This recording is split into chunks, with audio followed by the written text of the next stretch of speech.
अस्सलामुअलैकुम।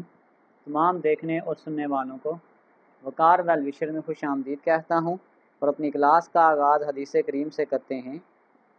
नबी करीम सल्लल्लाहु अलैहि वसल्लम ने फरमाया, जिसने लहसुन प्याज खाया वो हमारी मस्जिद के करीब ना आए, क्योंकि मलाइका यानी फ़रिश्ते इस चीज़ से अज़ियत पाते हैं जिस चीज़ से इंसान अज़ियत पाता है। प्यारे बच्चों, आज की क्लास में एक्सरसाइज 3.4 क्वेश्चन नंबर 1 से लेकर क्वेश्चन नंबर 4 तक सॉल्व करेंगे। तो वीडियो को शुरू करने से पहले कमेंट सेक्शन में लाजमी बताएं कि आप हमारी वीडियो कहाँ से देख रहे हैं और आपके स्कूल में पढ़ते हैं। तो चलते हैं अपने क्वेश्चन की जानिब। Number 1, from the two acute angle. आपके पास जो एंगल हैं एक्यूट एंगल है, आप आर राइट एंगल ट्राइंगल। अगर हम एक राइट एंगल ट्राइंगल बनाते हैं, जो राइट एंगल ट्राइंगल होता है ना, उसमें ये वाला जो आपके पास एंगल होता है ये तो आपके पास होता है 90 डिग्री। अब आपने एक चीज़ याद रखनी है कि हमारे पास जो सम ऑफ ऑल ट्राइंगल होता है, sum of angle of triangle, तो आपने यूँ याद रखना है कि alpha plus beta plus gamma is equal to 180 degree होता है। तो अगर आपके पास ये एक एंगल 90 का है, तो इसका मतलब ये जो बाकी दो एंगल होंगे अगर आप इसको प्लस करेंगे तो ये आपके पास कितना बन जाएगा, 90 बन जाएगा, क्योंकि 90 का ये है। तो इन दो को प्लस करेंगे तो आपके पास 90 का एंगल बनेगा। तो सबसे पहले हम इसकी स्टेटमेंट लिखते हैं कि लेट फर्स्ट एंगल, अगर हम इसको कहते हैं x और सेकंड एंगल को अगर हम कहते हैं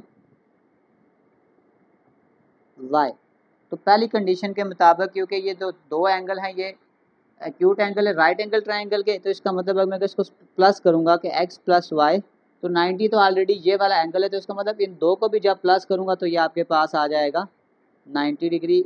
इसको हम नाम देते हैं इक्वेशन नंबर 1।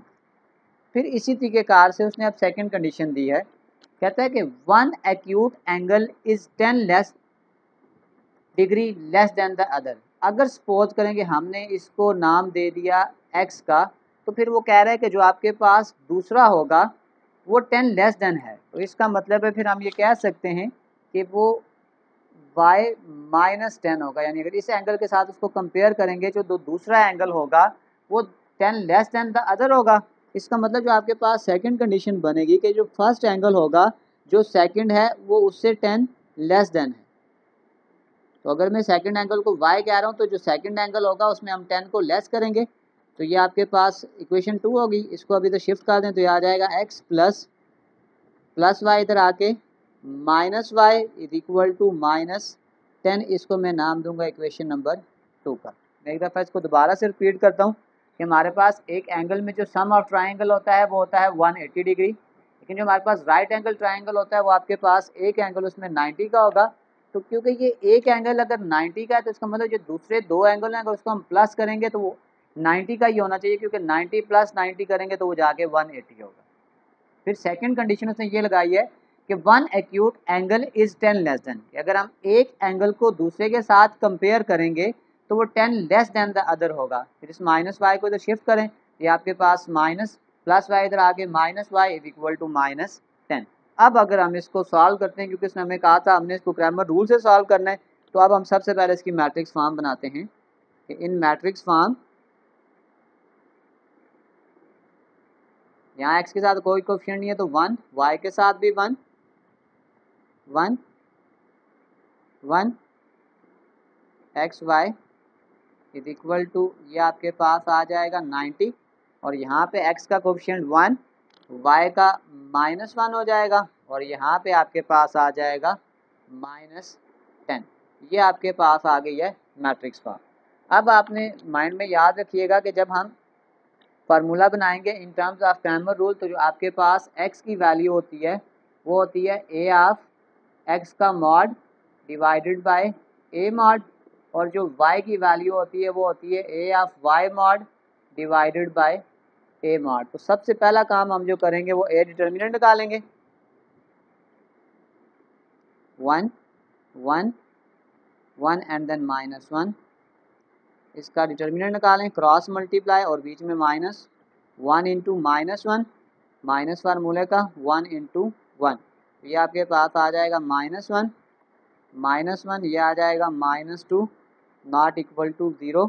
तो हम फिर कह सकते हैं कि ए इनवर्स पॉसिबल। अब आपने ये ए तो निकाल लिया है, जब हम निकालेंगे ए ऑफ एक्स तो आपने ये याद रखना है कि जब हम ए ऑफ एक्स निकालते हैं तो आपने सिंपल क्या करना होता है, ये एक्स वाली जो वैल्यू होती है इसको इस बी वाली वैल्यू के साथ हमने क्या करना होता है, रिप्लेस करना होता है। यानी ये आपके पास ये 90 और ये जो -10 है ये एक्स के कोफिशिएंट की जगह आ जाएंगे और वाई के एज इट इज़ रहेंगे यहाँ पे। इसको भी क्रॉस मल्टीप्लाई करें, 90 इंटू -1 -10 इंटू 1, तो ये आ जाएगा -90 माइनस माइनस प्लस 10, तो ये आपके पास आ जाएगा -80। ए ऑफ एक्स मॉड का आंसर आपके पास आ गया -80। अब इसी तरीक़ेकार से अगर हम निकालें ए ऑफ वाई का मॉड, अब उसमें ये करना होता है कि आपके पास ये जो y वाली वैल्यू है इसको आपने इस वैल्यू के साथ रिप्लेस करना होता है। तो इसको मतलब मैं वो वैल्यू लिखूंगा तो x वाली जो वैल्यू है वो सेम रहेंगी और y वाली वैल्यू यहाँ पे आ जाएंगी 90 और -10। इसको भी क्रॉस मल्टीप्लाई करें, 1 इंटू -10 माइनस 1 इंटू 90, तो ये आ जाएगा -10 -90, तो ये आपके पास आ जाएगा -100। बस सिंपल फार्मूला में वैल्यूज़ को पुट कर देते हैं। जब हमने x की वैल्यू निकालनी होगी तो वो होता है ए ऑफ एक्स का मॉड डिवाइडेड बाय ए का मॉड। ए ऑफ एक्स आपके पास क्या आया है, -80 डिवाइडेड बाय -2, ये कैंसिल होके ये आ जाएगा x इज इक्वल टू 40। यानी ये हमारे पास जो फर्स्ट एंगल था वो आपके पास आ गया है 40। फिर सेकंड एंगल, अगर हम सेकंड एंगल फाइंड आउट करेंगे तो वो आपके पास आ जाएगा y is equal to A of y का mod divided by A mod. A of y का आंसर हमने निकाला -100 डिवाइडेड बाय -2, ये कैंसिल होके जो y की वैल्यू आ जाएगी वो आ जाएगी 50। तो वो आपके पास फर्स्ट एंगल है और ये आपके पास सेकंड एंगल है। अब हमने देखें एक कंडीशन ये लगाई थी कि x plus y equal to 90, तो आप देख सकते हैं 40 और 50 को अगर आप प्लस करेंगे तो हमने जो पहली कंडीशन बनाई कि जो सम ऑफ टू एंगल होगा वो आपके पास 90 होगा, तो ये आपके पास 90 एंगल ही बन रहा है। तो यहाँ से वेरीफाई हो गया कि हमने जो x और y की वैल्यू निकाली है ये बिल्कुल ठीक है। चलते हैं क्वेश्चन नंबर 2 की जानिब। Question number 2, in a quiz Abdullah correctly reply 15 out of 20 question from literature and science. यानी अगर हम यहाँ पे करेक्ट को देखें तो हम कहेंगे कि टोटल करेक्ट जो आपके पास वो आंसर कर रहा है वो आपके पास आ जाएगा 15 क्वेश्चन।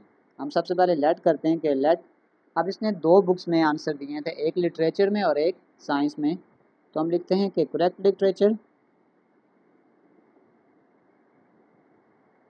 अगर हम लिटरेचर को नाम देते हैं एक्स का और दूसरी बुक है आपके पास साइंस, तो करेक्ट ऑप्शन जो आपके पास साइंस में वो दे रहा है, अगर हम इसको नाम देते हैं वाई का, तो जो इसने दोनों करेक्ट आंसर दिए थे वो कितने थे, 15 थे। इसका मतलब जो आपके पास पहली इक्वेशन बन जाएगी वो आपके पास आ जाएगी x plus y equal to 15, इसको हम नाम देते हैं इक्वेशन नंबर 1 का। अब नेक्स्ट कंडीशन देखें आप, तो अब वो ये कह रहा है कि getting RS 125 if every correct literature reply is 5 and every science is 10। यानी अगर वो आपके पास करेक्ट ऑप्शन लिटरेचर का देगा, करेक्ट लिटरेचर प्राइस, तो आपके पास RS 5 होगा, और अगर वो साइंस को करेक्ट आंसर कर रहा है तो उसका जो प्राइस वो उसको मिल रहा है वो RS 10 मिल रहा है। और जब इसके कंबाइन जो टोटल इसको प्राइस मिल रहा है वो आपके पास कितना मिल रहा है, RS 125, यानी कि टोटल जो उसको प्राइस मिल रहा है वो मिल रहा है 125। इसका मतलब है अगर मैं इसको अब इक्वेशन के फॉर्म में लिखना चाहूँ तो हमने क्योंकि कहा था कि जो लिटरेचर है वो आपके पास x है, तो उसका जो प्राइस मिल रहा है वो 5 है, तो इसका मतलब हम यूँ लिखेंगे 5x, और साइंस को मैंने y कहा था और उसका जो प्राइस है वो आपके पास 10 है, तो यह आ जाएगा 5x plus 10y is equal to 125, ये आपके पास आ जाएगी इक्वेशन नंबर 2। मैं इसको एक दफ़ा रिपीट करता हूँ कि जो उसने करेक्ट आंसर दिए थे दोनों के, वो आपके पास 15 थे 20 में से। अगर हम सपोज करते हैं कि लिटरेचर को हम एक्स का नाम दे रहे हैं और साइंस का वाई को, तो इसके जो दोनों आंसर को हमने जब प्लस किया तो आपके पास आंसर आ गया 15। क्वेश्चन में हमें पहले मेंशन है जो वो टोटल प्राइस जीत रहा है वो आपके पास 125 रुपीज़ है, और अगर वो करेक्ट लिटरेचर के आंसर को रिप्लाई करता है तो उसको RS 5 इनाम मिलता है, और अगर आपके पास साइंस का आंसर वो सही देता है तो उसको 10 रुपये इनाम मिलता है। तो इसका मतलब 5x मीन लिटरेचर, 10y यानी कि साइंस, 1 इज इक्वल टू 125, यानी जो कंबाइन आंसर उसको मिलेगा वो 125 होगा। तो सबसे पहले अब हम इसको अगर मैट्रिक्स फॉर्म में लेके जाएं, इन मैट्रिक्स, तो अब आपके पास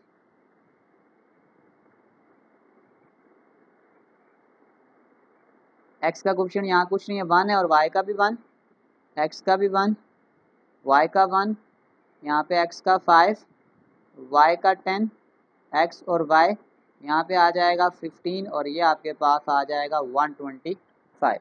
अब हम इसको दोनों मेथड से सॉल्व कर सकते हैं, तो क्रैमर से शॉर्ट है तो मैं क्रैमर से इसको सॉल्व करूँगा।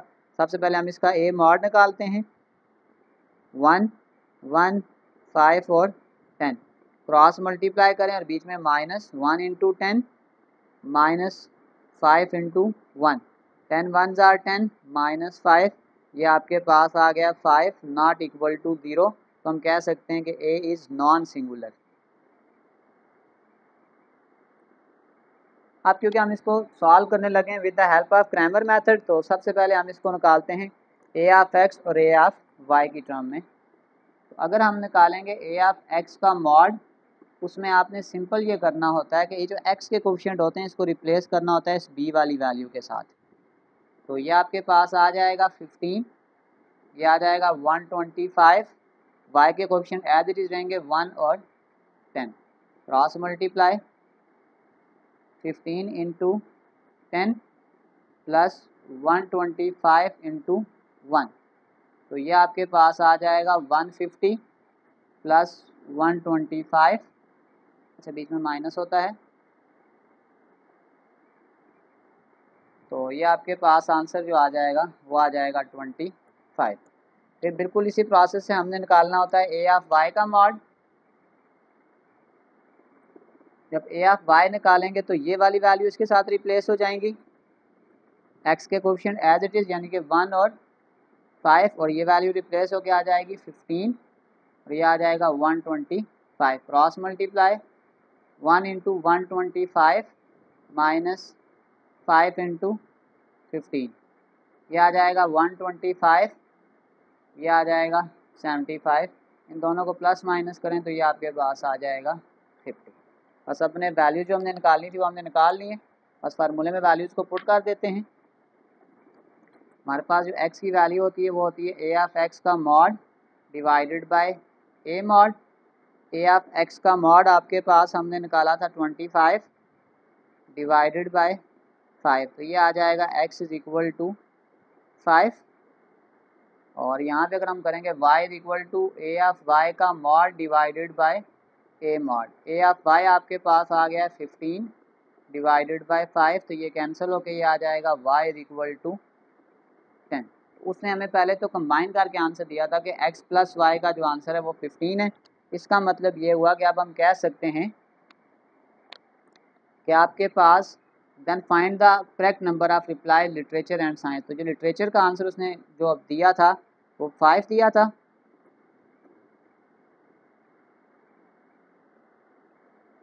ये लिटरेचर के रिप्लाई हैं, और ये आपके पास आ गए साइंस के रिप्लाई। यानी जो उसने टोटल 15 क्वेश्चन के रिप्लाई दिए थे उसमें से उसके पास 5 क्वेश्चन लिटरेचर के थे और 10 क्वेश्चन उसके साइंस के थे। हमने ये चीज़ इसमें फाइंड आउट करनी थी। चलते हैं क्वेश्चन नंबर 3 की जानिब। Question number 4, if Asad bought 3 notebooks and 2 books paying RS 600, यानी आपके पास असद 3 नोटबुक्स खरीद रहा है और आपके पास वो 2 बुक्स खरीद रहा है, और जो टोटल बिल वो उसका बन रहा है वो आपके पास आ रहा है 600, और इमरान जो खरीद रहा है वो 4 नोटबुक्स और 1 बुक खरीद रहा है, और उसकी जो टोटल प्राइस है वो आपके पास 550 है। तो इस क्वेश्चन में हमें ये कहा जा रहा है कि हमने सिंगल बुक की और सिंगल नोटबुक की जो प्राइस है वो हमने बतानी है। तो सबसे पहले हम रिक्वेस्ट लेट करते हैं कि लेट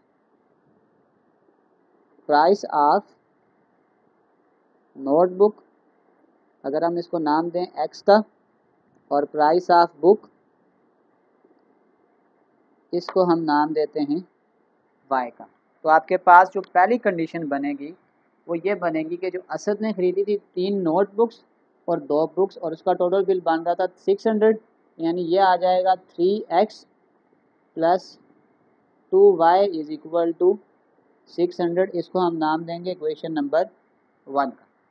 फिर हम सेकंड कंडीशन बनाएंगे कि इमरान ने ख़रीदी थी 4 नोटबुक्स यानी कि 4 नोटबुक्स एंड 1 बुक यानी कि y, और उसका जो टोटल बिल बन रहा था वो आपके पास आ रहा था 550, और इसको हम नाम देते हैं इक्वेशन नंबर 2 का। अब इसको हमने सॉल्व करना है with the help of Cramer method.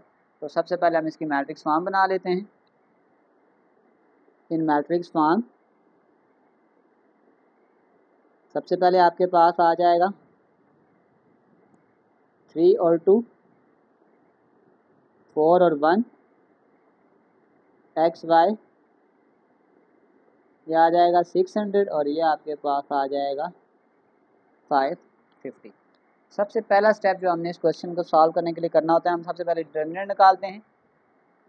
तो सबसे पहले आपके पास अगर हम निकालें ए डिटर्मिनेंट 3, 4, 2 और 1 क्रॉस मल्टीप्लाई कर दें और बीच में माइनस 3 इंटू 1 माइनस 4 इंटू 2, 3 1 जार 3, 4 2 जार 8, यहाँ जाएगा -5 not equal to 0, so A is non singular. बस इसके बाद हमने ए ऑफ एक्स बनाना होता है और ए ऑफ वाई। अगर हम यहाँ पे ए ऑफ एक्स बनाएंगे सबसे पहले, तो उसमें आपने सिंपल ये एक्स वाली वैल्यू को रिप्लेस करना होता है इसके साथ। ये आ जाएगा 600, 550, और यहाँ पे आपके पास आ जाएगा 2 और ये आ जाएगा 1। क्रॉस मल्टीप्लाई 600 माइनस इसको पहले 1 से मल्टीप्लाई करें, फिर ये आपके पास आ जाएगा 550 इंटू 2, ये आ जाएगा 600। 550 को जब हम 2 से मल्टीप्लाई करेंगे ये आपके पास आ जाएगा 1100, इन दोनों को माइनस करेंगे तो ये आपके पास आ जाएगा -500। फिर इसी तरीके से अगला काम हमने ये करना है कि हमने ए ऑफ वाई निकालना है। ए ऑफ वाई का मॉड, जब ए ऑफ वाई का मॉड निकालेंगे तो ये वाली वैल्यू को रिप्लेस कर देंगे इस वैल्यू के साथ, 3 और 4 एज इट इज़। ये आपके पास आ जाएगा 600, ये आपके पास आ जाएगा 550। Cross multiply 3 into 550 minus 400 into 600, 15 16 और 16 50 आ जाएगा, और 6 4 जार 24 आपके पास आ जाएगा। ये आपके पास आ जाएगा 750, यानी कि माइनस आपके पास आ जाएगा 750। अब हमने सिंपल आंसर्स को पुट करना है फार्मूलाज में। तो x का जब हम आंसर निकालेंगे वो आ जाएगा ए ऑफ एक्स का मॉड डिवाइडेड बाय ए का मॉड। ए ऑफ एक्स आपके पास आ जाएगा -500 और ए का मॉड आपके पास आ जाएगा -5, माइनस माइनस से कैंसिल, इसको इससे कटिंग करें तो ये आ जाएगा x इज इक्वल टू 100। अब इसी तरीके y का आंसर भी निकालेंगे, आ जाएगा y is equal to A of y का mod divided by A mod -750 divided by -5। तो इसको अगर आप कटिंग करेंगे माइनस माइनस से कैंसिल, और ये आपके पास आ जाएगा y इज इक्वल टू 150। तो फिर मैं कह सकता हूँ कि प्राइस ऑफ नोटबुक, उसको हमने x का नाम दिया था तो वो आपके पास आ जाएगी 100, और प्राइस ऑफ बुक उसको हमने y का नाम दिया था और वो आपके पास आ जाएगा 150। ये हमारे पास इसका फाइनल आंसर है। चलते हैं इसके नेक्स्ट क्वेश्चन की जानिब। Question number 4। क्वेश्चन नंबर 4 में वो ये कह रहा है कि sum of ages of 2 sister Sundas and Zainab is 22 years. सबसे पहले हम लेट करते हैं कि लेट आपके पास एज ऑफ सुंदस, उसको हम एक्स से रिप्रेजेंट कर लेते हैं, और एज ऑफ जैनब उसको रिप्रेजेंट करते हैं वाई से। और उसने हमें पहली कंडीशन तो ये दी है कि जो एज ऑफ टू सिस्टर है अगर उसको कंबाइन करके लिख रहा है तो वो कह रहा है 22 ईयर्स। तो इसका मतलब हम कह सकते हैं कि पहली इक्वेशन तो आपके पास यूँ बन जाएगी कि x plus y is equal to 22 years. ये आपके पास आ गई पहली कंडीशन। अब इसके बाद वो नेक्स्ट कंडीशन जो बना रहा है वो ये बना रहा है कि if Sundas age is 1 year older, यानी 1 साल बड़ी है, then twice the age of Zainab. यानी अगर हम सुंदस की एज को लिखते हैं वो यूं है कि 1 ईयर ओल्डर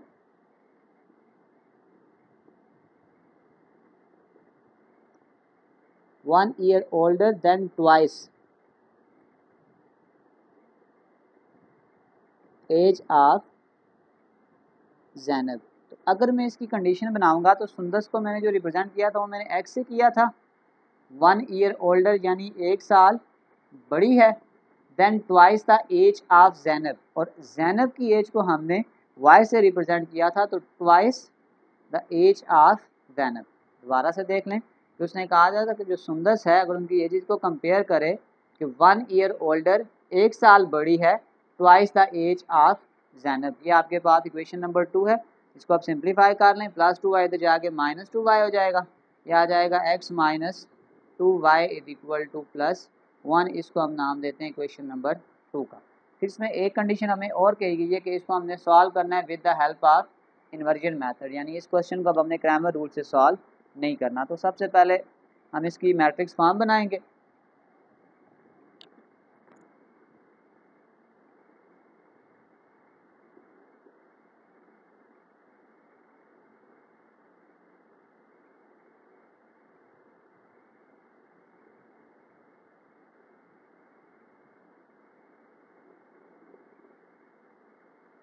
पहले इक्वेशन में अगर आप एक्स और वाई के कोफिशिएंट देखेंगे तो आपके पास आ जाएगा 1 1, और सेकंड में आ जाएगा 1 और माइनस 2। ये आपके पास आ गई है मैट्रिक्स फॉर्म। तो सबसे पहले हमने क्या करना है, इसमें ए मॉड निकालना है।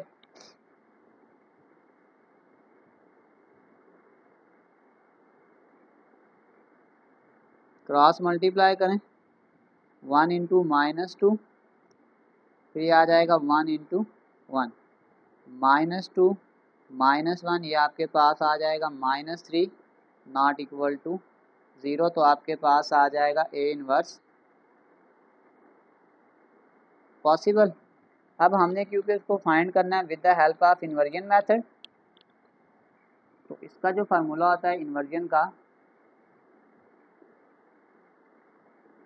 वो आपके पास ये होता है कि x is equal to A inverse b, और ए इनवर्स का फार्मूला आपके पास होता है adjoint of A determinant of A multiply by b। यहाँ पे मेरे पास थोड़ी जगह कम है, मैं इसको शॉर्ट फॉर्म में यहीं आपको बता देता हूँ कि जो ये वाली वैल्यू होती है इसको हम a बोलते हैं, इसको हम x बोलते हैं, और इसको हम b बोलते हैं।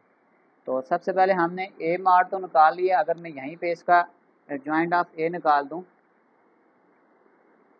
एडजॉइंट ऑफ ए, अब एडजॉइंट ऑफ ए जो होता है उसमें ये होता है कि आपके पास इन दो की जगह चेंज होती है, यानी ये -2 यहाँ पे जाएगा और ये 1 यहाँ पे आएगा, और इन दो के हम साइन चेंज कर देते हैं। जैसे +1 था तो -1, +1 था तो -1। बस वैल्यू हमने निकाल ली है, बस अपने फार्मूला में पुट कर देते हैं। तो ये आपके पास आ जाएगा एडजॉइंट ऑफ ए -2 -1 -1 और 1। बी की वैल्यू आपके पास आ जाएगी 22 और 1 डिवाइडेड बाय मॉड ऑफ ए, वो आपके पास आ जाएगा -3। इस -3 को हम यहाँ साइड पे कर देते हैं और सिंपल हम मल्टीप्लाई करते हैं रो को कॉलम के साथ। अगर हम रो को कॉलम के साथ मल्टीप्लाई करेंगे, ये आपके पास आ जाएगा -2 इंटू 22 प्लस ये आ जाएगा -1 इंटू 1। फिर आपके पास आ जाएगा -1 इंटू 22 प्लस 1 इंटू 1, यह आ जाएगा 1/-3। अब आप 22 को 2 से मल्टीप्लाई करेंगे तो ये आपके पास आ जाएगा -44 और -1 आ जाएगा आपके पास, और नीचे आपके पास आ जाएगा -22 और ये आ जाएगा +1। तो अगर हम फर्दर सॉल्व करेंगे 44 और 1 ये आ जाएगा -45, 22 में से 1 निकालेंगे ये आ जाएगा -21। अब अगले स्टेप में इस -3 को हम दोनों के साथ डिवाइड कर देंगे, तो ये आपके पास आ जाएगा -45 डिवाइडेड बाय -3 और ये आपके पास आ जाएगा -21 डिवाइडेड बाय -3। इसको इससे कैंसिल करेंगे तो ये आपके पास ऊपर आ जाएगा 15 और नीचे कैंसिल करेंगे तो ये आपके पास आ जाएगा 7। तो ऊपर आपके पास x होता है और x हमने क्या कहा था, सुंदस, तो फिर हम ये कह सकते हैं कि age of Sundas, age of Sundas वो आपके पास आ जाएगी 7 ईयर्स और एज ऑफ जैनब वो आपके पास आ जाएगी 15 ईयर्स। और अगर आप इन दोनों को प्लस कर लें तो 15 + 7 22, हमने यही कहा था कि एजेस का सम है वो आपके पास 22 है। इसी के साथ हमारी क्वेश्चन नंबर 1 से लेकर क्वेश्चन नंबर 4 तक कंप्लीट सॉल्व हो चुके हैं। डिस्क्रिप्शन में मैं एक लिंक डाल दूंगा, अगर आप इन नोट्स को विजिट करना चाहें तो आसानी से विजिट कर सकते हैं। आखिर में एक छोटा सा मैसेज अपने देखने और सुनने वालों के लिए, मोहब्बत और पसंद दो मुख्तलिफ जज्बे हैं। जिनको फूल पसंद होते हैं वो तोड़ के पास रख लेते हैं, और जिनको मोहब्बत होती है वो तोड़ते नहीं हैं, उनका ख्याल रखते हैं, उनको परवान चढ़ाते हैं। प्यारे बच्चों, अपना बहुत सारा ख्याल रखें। मिलते हैं अगली वीडियो में, तब तक के लिए अल्लाह हाफ़िज़।